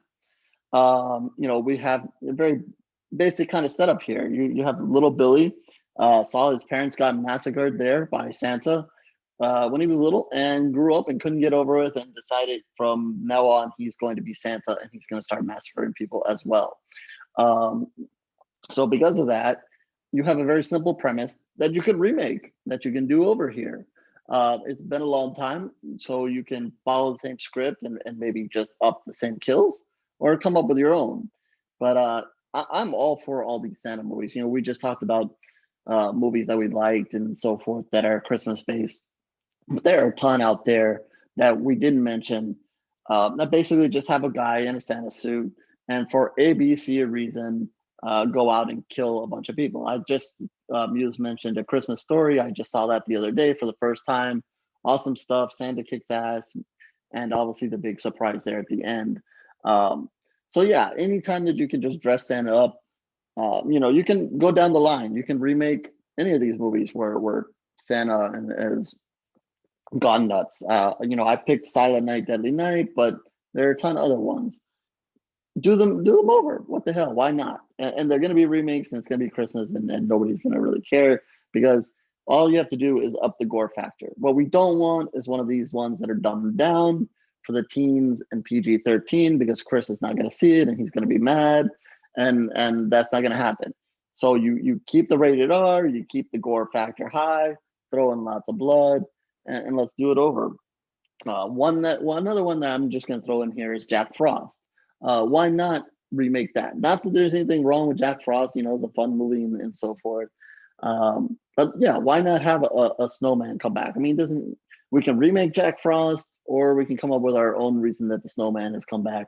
But we have tons of Santa movies. I think we need a few more snowman movies where snowman has come back to kill people for A, B, or C reason. And hell, since we're living in this day and era, we can have snow women. We can have snow women come back. I know Chris is all for it. Come back and start killing people just the way Jack Frost did, and Frosty the Snowman would make him proud and everything like that. So so tonight, in a rare instance, I'm going to allow remakes, but not Gremlins. And I'm going to throw it to you guys and say, what Christmas horror movie would you want to see remade? Or we don't want to make it, but you'd be okay with, or you'd want to see it anyway. And just like before, I'm going to go to Casey first since welcoming her back. Yes, I love picking on her. Oh my God. Well, Christmas horror movies, I mean, the ones that I've seen they're not that old. But I always thought that Miracle on 34th Street would make a really cool, messed up remake. Let's do it. Yeah, right? There's a ghost. Okay. It's an angel, but it could be, I don't know. I think that could be redone in a really, really kind of fun way. Let's do it. No, not a problem. Not a problem. We can do that. It doesn't have to be a Christmas horror, but we can do that as well. We'll just ruin that movie for a lot of people out there. Exactly. A lot of people love that movie, and we will have a lot of haters. Come on. Mm-hmm. Yeah. Yeah, beware the mall Santas. Oh. For sure. I kind of felt like I'd like to see like Cujo-inspired Rudolph remake, really twisted. Ooh. Let's make Rudolph with rabies. Oh, yeah. Killing people, killing spree, the rogue reindeer from hell. I don't know.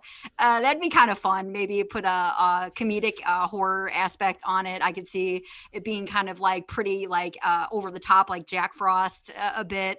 And I would just have a blast at the movie like that. I know everybody loves Rudolph, but let's put a horror twist on it. Let's have fun. Let's make it twisted. So yeah, that would be my pick.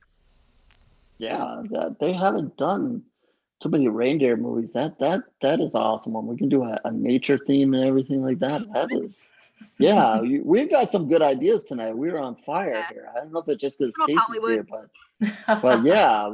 This is this garbage that they're coming up with. We got the ideas. Yeah. Me next? Yeah, go for it, Chris. And you can't say Bikini Bloodbath Christmas. Would I do that? Snow babes is the term. But you guys are going to be hitting yourselves because I know I'm going to say this, and you're going to say, "Why did I even bother with anything I just said?" Because what we need is a big budget, epic, $300 million budget CGI, Christopher Nolan to do the Pia Zadora classic, Santa Claus Conquers the Martians. Now, more sci-fi than the original one. Could add a lot of horror in this. Instead of a ray gun, you've got a crossbow. But do we need to further this discussion at all? Yes, I'm glad I went last because Okay, you go guys ahead. all fumbled the ball out the Uh, 1 yard line. Yeah. All of you. Here How? comes the climax. Yeah, I've disappointed many women in my life. I wasn't going there. Nope. uh, let's see. How do you guys miss the Grinch? Can you imagine the Grinch going into people, what are the little fuckers called? Who's? The Who'sville, Who's? and he just eating them alive, and he's give me Jim Carrey. You have him come back and just fuck shit up. I want to see the Grinch rated R, borderline rated X type thing. Wow. I want to see hardcore NC-17 murders, bloody fur, hardcore Grinch, How man, about this? The Grinch has a tentacle. and a tentacle that Oh yeah. we don't want to know about. Oh. Oh Yes, with no. those. Oh Oh, yeah. man. Yeah, the Grinch. Give me horror with the Grinch stole Christmas and killed the Who's. How the Grinch killed the Who's. Give it to me. The cannibalistic Grinch. Oh man. Okay, so that turned out a lot funner than I thought it was. I was a little concerned there. I was a little concerned, especially with the previous segment. I thought we basically did this over, but that turned out pretty awesome. I love all the ideas. Hollywood needs to be listening because we have plenty of good ideas. Like what was it a couple of weeks ago? Ripley versus Alien versus Predator. I still say that needs to be made. I'm still advocating for that. So yeah, I'm on a that- roll, baby. I'm on a roll. Exactly, and all this good stuff. So Hollywood, again, we're ripping your remakes every week, and we're talking about this good stuff right here.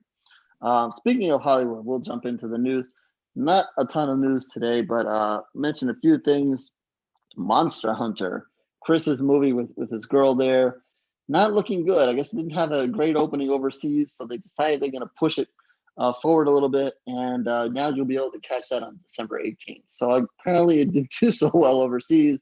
So I don't know. I mentioned, Chris should have been Mila's sidekick in the movie, but Hollywood blew it, and yeah, she's on I tough think times she there. might hang with me. I think,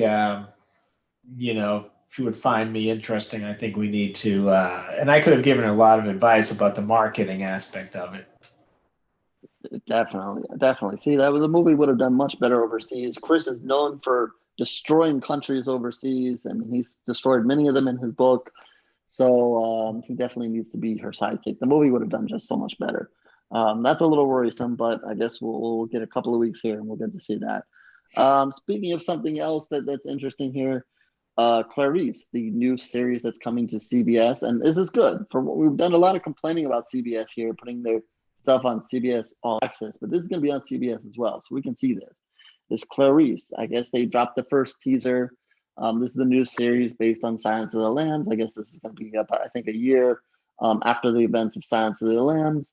So I guess Buffalo Bob is just some involvement there. Check out the teaser. That's out.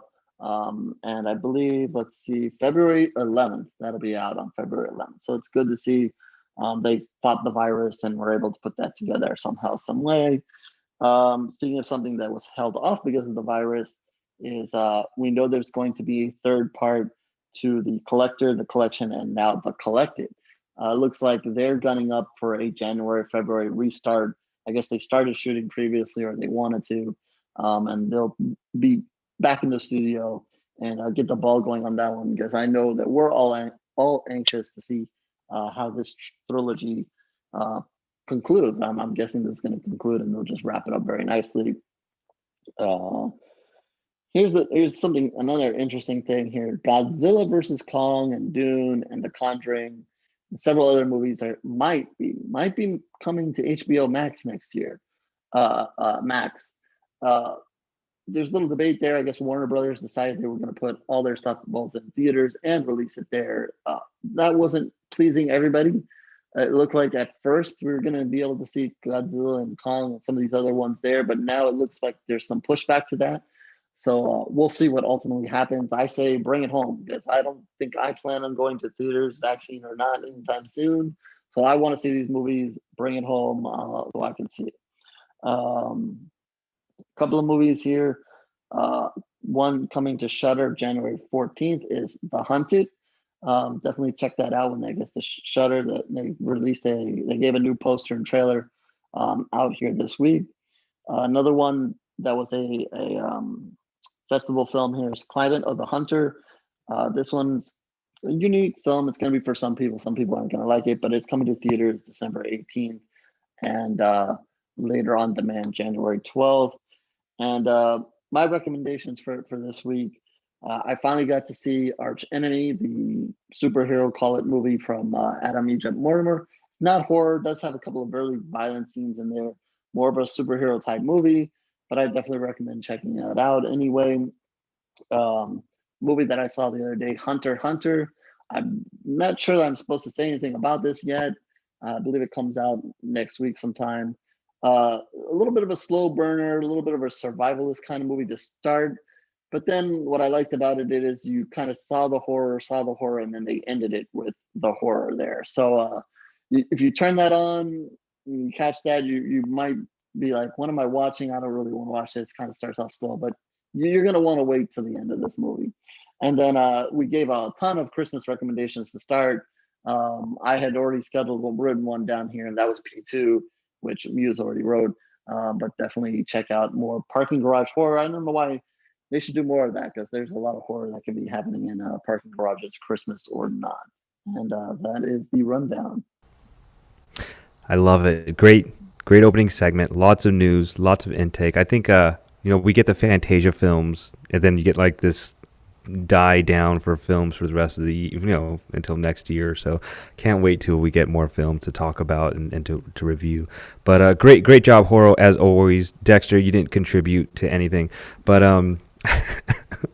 I do want to say one thing. I would love to see a prequel to Nightmare Before Christmas, though. That would be kind of cool to see.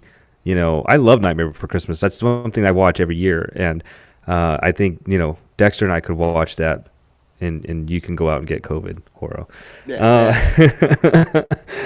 Anyway, a man that is immune to COVID and probably has the recipe for the vaccine is Chris the Creature.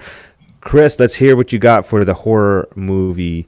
In this vial. I don't want to know what's in that vial, especially if it's by your computer. Yeah. All right, Chris, take it away with what is your segment called again? No, it's I called, forgot. Booze, Babes, and Guns. Yeah. I'm Creature feature of the week. Oh, no. I promise I'm not drunk. We're going to talk in just a few minutes, for those of you listening on podcast, to Paul Panter, who directed a movie up in Canada, which interests me a lot, and I'll get into that in a second. Called. I'm turning the right page. Bear with me. The Nights Before Christmas. It's a sequel, which begs the question: do you need to see the original? I'd highly recommend it, but no, you don't. But when you see this movie, you're going to want to watch the original one. And if my understanding is correct, is someday you'll be able to see a third one. But for this Christmas season, The Nights Before Christmas is an incredibly brutal film. Now, do you guys remember, I don't know when, 20, 30 years ago, a guy named Rabbi Kushner writes a book, Why Do Bad Things Happen to Good People? I don't know, some of you might have read it. It's a hilarious concept because everybody buys it. And it's, why did that happen to me? Why did that happen to me? And I'm reading this book and I'm thinking, you ain't one of the good people. All these people, that he's worthless. people buy this who have no goodness in them. Like I'm good. I'm going to read this and find out why nobody likes you because you're not a good person. Well, when we go into this movie, one of the themes you're going to find is nobody's innocent. And this movie is one of those convictions that as you're watching it, you're going to realize there are no such things as innocent victims. And keep that in mind. And when you look in the mirror tomorrow morning, ask yourself, are you a good person? Are you innocent? And if you answer enthusiastically yes to both, that's probably a sure telling that you are not. But the one judge of that is Santa Claus. And that judgment day will come in about in a couple of weeks, right? And so you have time to get right. But one of the best devices for horror movies is the insane asylum, the loony bin, the home for the criminally insane. His Hammer did a fine job portraying it, and this has been a device in horror movies that it works time and time again. And one of the reasons it works is because in real life we have a similar horror story. Unfortunately, it doesn't matter who's in office, who's making policy. It doesn't matter which laws are passed. If you are severely mentally ill, you're pretty much screwed. And you can sort of understand. You got people who are more mentally ill trying to help people who are a little less mentally ill. The politicians trying to help the lunatics. Maybe it should be the other way around. Maybe there'd be some merit in that. But the antagonists in our movie, if you want to call them that, are Santa Claus and Mrs. Claus. Now, they're not real Santa Claus and Mrs. Claus. He identifies as Santa Claus after he's gone totally insane. And the reason he goes insane is touched on here, but probably more brought out in the first one. And Mrs. Claus, who is probably, if Santa Claus had it all to do over again, he'd probably marry somebody that looked like the actress in this movie, Céla de Gaulle, I believe is her name. You'll see a lot of Harley Quinn in her, not only in her looks, but in her behavior, which tells you how sadistic this movie could get. As our movie begins with a massacre. Well, it begins with a little diner scene. It sort of sets up and touches on some things you would have needed to know if you hadn't seen the first one. And it goes right into a massacre. I think 33 people. First 6-7 minutes of the movie are just basically the entire insane asylum staff is you can say goodbye to as escaping from that insane asylum, and Santa Claus and Michelle or Mrs. Claus. Now, they have a purpose to their escape. We're going to know a lot about their purpose at the end of the movie, specifically exactly what they're doing. We get little hints of it as it goes on, but he is after initially the survivors of the first movie, a very pretty young girl and her family. I believe Courtney is the name of the pretty girl who has left the small town because she's still horrified at what happened the year before. I believe her boyfriend died horribly at the hands of Santa Claus, and she's run off to New York. Her father's coming to get her. There's a bit of reconciling there because, as you'll find out, the dad might have some issues that prevented him from being a good father. Doesn't matter, he'll be dead real soon, which is where you want to go with it. You have soap opera, you have dying horribly at the hands of a butcher maniac. I always choose the butcher maniac one, and that's going to happen here. And presumably you're thinking this is a movie that now he's going to be stalking Courtney. It gets a little bit more, a lot more ambitious from there. Paul Tanter is not one for your standard story, and it would have been fine. He's tracking Courtney, and everybody Courtney comes in contact with dies horribly. That would have been fine. I like that stuff. We all like that stuff. We would have understood. We would have given it a thumbs up. But no, we get a massive manhunt. The FBI is called in because You got these two escaped lunatics, and they're serial killers, and they're insane. The FBI is not going to fare too well here. I could see it coming a mile away. It's probably very symbolic of the FBI under the Director Mueller days, but that's another segment entirely. So they got the best brains on it, but the best brains have brains that are normal, that are genius. And now they're trying to deal with Abby Normal. Remember Abby Normal from Young Frankenstein? These are twisted individuals. They don't think the same way most people think. Now they're very, very twisted. The one thing they get right is there's a pattern. There's a reason they're doing stuff. And the key for the FBI here and Agent Natalie Parker, was it Porter, or Agent Natalie, is she needs to figure out what the pattern is. Why are these victims being chosen the way they are? They obviously are being chosen, but the question is why. And that'll happen. You'll see why that is. Keep in mind, these are the minds of insaniacs. The killers, and you know who they are, you see them. And I call them the antagonists, but there's something about Santa Claus in this movie that you like. He's got that leprechaun. Remember the movie Leprechauns and that wit he had? He's got a little bit of that going, and it's kind of funny. And as you find out, he emerges as each killing goes by, however merciless these killings are, however bloody they are, however heartbreaking they are, you start getting little glimpses of why he's doing it, where he's come from, and what his goals are. And you're starting to feel for him a little bit. Now, you're not feeling for him as much as you can't wait till his next massacre. And this movie isn't killing to killing to killing. It's like massacre to massacre to massacre. The death count's going to be not 5, 6, 7. The death count's going to be in the dozens. And Mrs. Claus seems to be a nice little tool for him.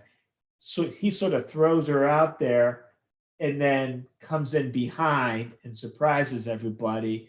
And if he doesn't, when the FBI or the police or whoever capture Mrs. Claus, they don't realize what they got. And you just know that they're going to wish they hadn't captured her. But this movie is going to be incredibly bloody. The killings are initially heartbreaking, but you get into some, I think you could say, serious questions about the motives behind him and who is really contributing to the carnage. And carnage is a good word. We will see a literal carnage measured in blood with knives and whatever, but we'll see a figurative carnage of what society has done and continues to do. And you could ask yourself at the end of the movie who the real villains are. That's not to excuse Santa and Mrs. Claus in this movie, but the good news is I think we're going to see a third one of these movies out in maybe a year, probably at Christmas time. And this one is very bloody, erotic at times, not for the kids, and pretty good mystery, because the key to the end of this movie is if Agent Natalie Porter can figure out the pattern. And you might figure it out first because they give you clues all the way. And there is a reason he's killing these people. And even though he's a total lunatic, there is method to his madness. So I don't want to give any spoilers away. I think Paul, when we talk to him in just a minute or two, is going to probably give a couple away, but I'll leave that for him to give away just out of courtesy. But like I said, if you like massacres in your movie, not massacre, massacres is plural there, this is the movie for you. And if you like a good castration scene every now and then, this is a movie you're going to gravitate to. And who doesn't, right? Great review, Chris. You have a fan club on the YouTube channel here. They love listening to you. Oh, cool. Yeah, very cool. Oh, who's that? Well, Alexis says she loves listening to you. Oh. This Muse person says she likes listening to you.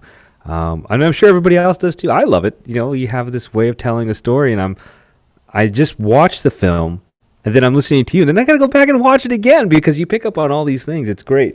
But yes, you had a really good point about when you opened it up.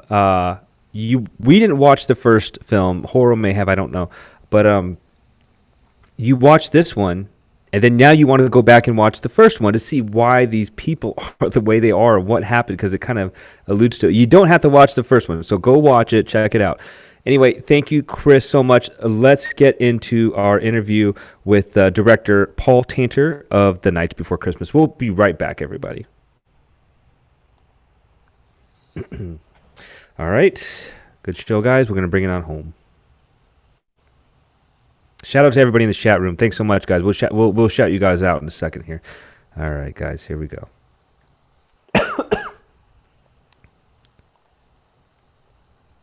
Wow, Paul is the kind of guy that you can go out and have a beer with, and just I don't know if it's a British thing or whatever. Just like cool guy. He's got the accent going. Well done. I can't wait to see what the next film he does as far as a horror film, because I definitely want to have him back on the show. Good questions all around, guys. Yeah, let's bring it on home. I mean, it's sad to say goodbye for now, but yeah, we'll be back next week. We'll go around the horn and do our shout outs. Chris, we'll start with you first. Yeah, I want to, say hi to a guy named Guy Jackson. A few years ago, I reviewed a movie of his, not a horror movie, a sort of a modern day film noir movie shot in black and white, the private eye, the neon lights coming through the windows, the femme fatale. Really, really good movie. And he just contacted me again, and I'm going to be doing another movie by him and a friend of his, and I am looking forward to it. It's a short movie, but we're going to talk more about it maybe over the next year, as it is sort of a prelude to a bloodier movie, full-length movie that he hopes to do after this one. So just a shout out to Guy Jackson. Right on. Horo and Dexter, what do you guys got? Well, Dexter says we need to hear more from Casey, so we shouldn't end the show, and we should do 3 more hours of just letting her talk about whatever she wants to talk about. The Killer Casey Chronicles. Yeah, because Dexter hasn't gotten acquainted, and he wants to know more. But so Dexter's shout out is to Casey, mine as well. But as well as that, What Lies Below director, writer Braden Doomler, I'm probably saying his last name wrong, but shout out to him. And Arch Enemy writer, director Adam Egypt Mortimer. Thank you to both of them for letting me interview them. Braden's interview is up already. Adam's will come soon, talking about their great movies. And please follow Dexter the Intern. He's looking for more follows. He's going through his Christmas movies here. He's learning about all these Christmas horror movies. So every day he's posting a new movie, and then that's his assignment for the next two weeks or so. So check that out and see what he's posting, and then please follow him and ask him whatever you want to ask. Then who knows what he knows. And with that, as usual, spread the horror and not the virus during the holidays, please. Nice. Casey, you're up. Oh, it's awesome being back and hanging out with you guys. I've had so much fun. And it was excellent meeting Dexter. He looks like he's in a constant state of happy shock. He's a fun dude. I'm into that. And it was great hearing all of you guys again. It's been fun. Thank you. Yes, thank you so much for coming back. And it's such a pleasure as always. And you will always be one of my truest best friends. Thank you so much for coming back on. Muse. The thorn in my side. Right. The pain of resistance. What a follow-up. I just like everybody else. I am so glad Casey's back. I want her to come back every week, and just Casey. yeah. Casey. Love you so much. And Yes, so glad you're back, and it's always a blast. Like I said, the circle feels complete. So definitely, yeah, I think everybody's shouting her out this week because she's awesome. And I definitely want to shout out Thomas Otterman. I know Chris also knows him as well. I could just, Thomas is there on Twitter at Thomas Otterman.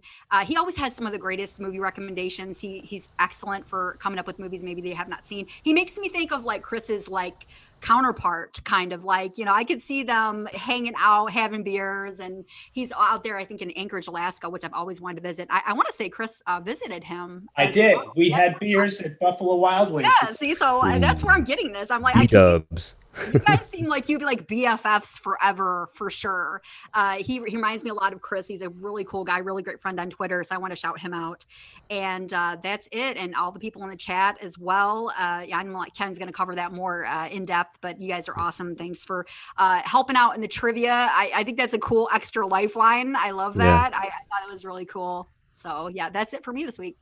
Yeah, yes, definitely shout out to the chat. Lots of fun. I'm listening to you guys. I'm listening to our guests, and then I'm watching the chat, and it's a lot of fun. Definitely, so the holidays can be depressing for some people, not for me, and I don't think for anybody in this room, but the holidays can get depressing. Surround yourself with positive people, and it starts right here. I know that we have a long show. It's a 2-hour show, an hour and a half, whatever.